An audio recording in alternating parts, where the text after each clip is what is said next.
Pirmas finišas ant troso, kaip čia pavadint.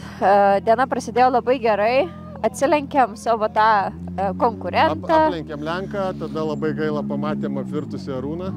Tai taip kažkaip... Kuris kovojo dėl pirmos vietos iš mūsų komandos, tačiau mum irgi nepasisekė labai smarkiai. Tada taip ramiau pradėjom važiuoti ir viskas buvo gerai, važiavom antri rikiuotė ir treti podiumo link ir tiesiog prasidėjo gedimas, variatorius užstrigo, užsidegė, pradėjom labai rūkti dūmai ir tas nutiko viskas. Anksčiau šiek tiek pradėjo gesti ir balose visai sugedom. Tai likus 10 km iki starto, pralošėm viską, iki finišo, pralošėm viską ir ką.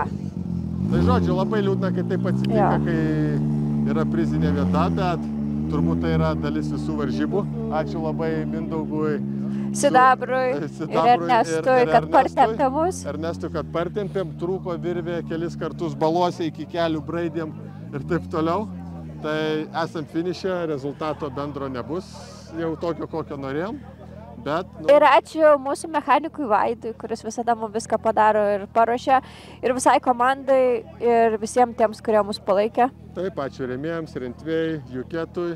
Kitiems, kurie nenori būti minimi, bet Alfa Fans. Alfa Fans nori būti minimi, prisideda.